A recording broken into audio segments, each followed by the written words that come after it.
Yesterday I took a 2024 Tesla Model Y up some twisty mountain roads to really wring it out.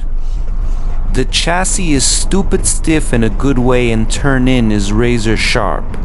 Only complaint: the steering is heavy as hell, even in chill mode.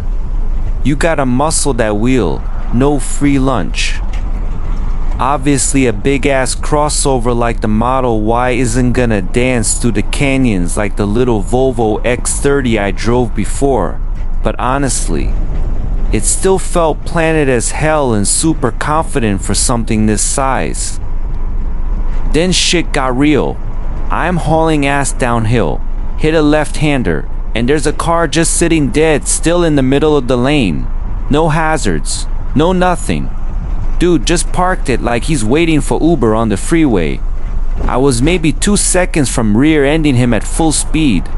Slammed the brakes, tires howling, and the Model Y stopped on a dime. Zero drama from the pedals. That brake bite is legit savage. Heart was in my throat, but we walked away clean. Close one, boys.